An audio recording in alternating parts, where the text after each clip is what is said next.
Hello mga kalaro, good morning. Update tayo mga kaibigan. Meron pong bagong minimum jackpot ang PCSO Lotto at share natin ngayon sa inyo kung magkano. Okay, so pinrint natin to para ilalagay po natin dito sa Lotto outlet natin. So basically, so starting February 1, ito na po ang bagong jackpot para sa 642, 10 million na. Ang Mega Lotto, 15 million na galing ng 9M. Tapos ang ating Super Lotto, 25 million.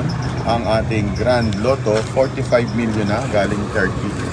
At ang ating Ultra Lotto, 75 million na. Starting po yan ng February 1. Pero ang ticket price, starting February 1, 25 pesos. Yung ating consolation price, malaki na rin.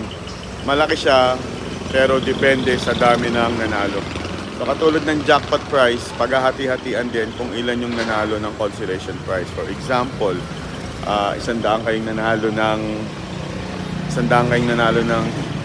4 numbers. So 100 kayong maghahati-hati. Ang good news niyan, 1 million yung sa 642, 1.1 yung 5 numbers. 3 numbers lang yung 1 million na yun. Mas marami kasi ang nananalo, mas kumukonti yung pinaghahati-hatian. So mas maganda kung isa lang yung panalo. Halimbawa, ikaw lang nakako ng 5 numbers. So solo yung 1.1 million. Kaya lang, nangyayari mga 3, 4, 5. Pero malaki na rin para sa 24,000 sa 642. Pero gagawa tayo ng bagong video tungkol dyan. Kaya kung gusto mo malaman yan, subscribe. Mag-jackpot updates na rin tayo. Jackpot updates, January 24, 655, 35, 642, 20 million. At ang 60 natin, 1.2 million. At ididikit na natin ang ating bagong jackpot. Ito. So 642. Ididikit natin dyan. Sticker kasi yan. Ayan, diba? Magic. Para sa ating Super Lotto.